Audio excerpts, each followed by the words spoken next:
Hello. Today in less than 5 minutes, K&G International Advisors will give you a summary of last week's most important international financial news, focusing on uncertainty in markets, but not in these particular sectors.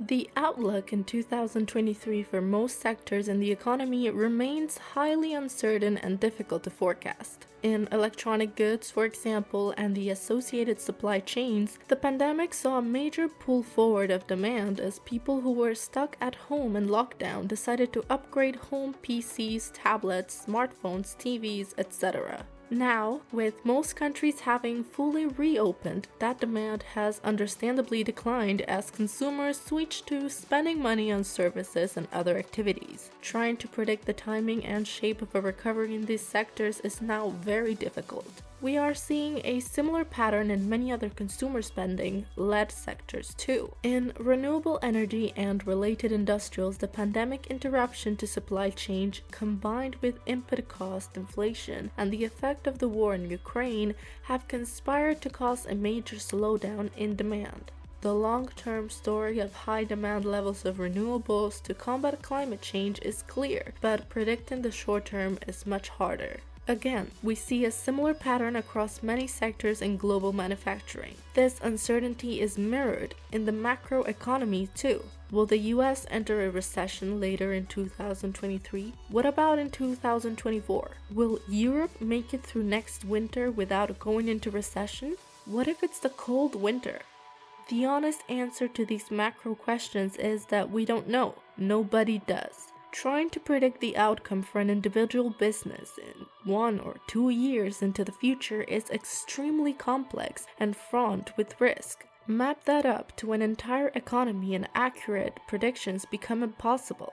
Dominion prefers to shy away from making predictions they have no chance of getting right. Much better to focus on predictions where the probability of success is much higher. These opportunities do exist, and if we look at the state of play for the global economy today, there are a couple of areas where we think the outcome seems to be much easier to predict. We can have much higher confidence in making calls on those specific sectors, given the information we have available today. A good example here is Chinese consumption. Rather than make specific predictions about growth rates or levels of inflation, we can make confident predictions in the short-term direction. We know the economy there is reopening after a long bout of pandemic-induced lockdowns. Anecdotal evidence suggests city centers, shopping malls, etc. are packed. We also seeing global jet fuel demand rise substantially as millions of Chinese consumers look to travel abroad, again on holiday for the first time in years. It's possible but unlikely that the Chinese government would risk reversing this reopening decision. This looks to be a one-way bet. We also know, based on pre-pandemic trends, the categories in the global economy which benefit the most from Chinese consumption.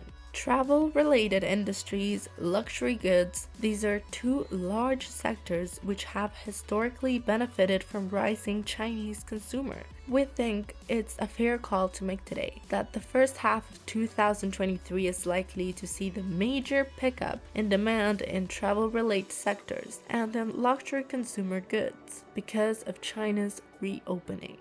This is a good place to be looking for potential outperformance versus expectations in what is otherwise a very difficult starting point from which to make predictions for short-term performance. We would like to thank Dominion Capital Strategies for writing this content and sharing it with us. The sources used on today's video were Bloomberg, Yahoo Finance, and MarketWatch. My name is Juliana Lato from K&G International Advisors, and we wish you an excellent start of the week. We would also like to thank you for watching our video. Don't forget to subscribe to stay updated on all the important financial news, and don't hesitate to contact us if you have any queries or further comments.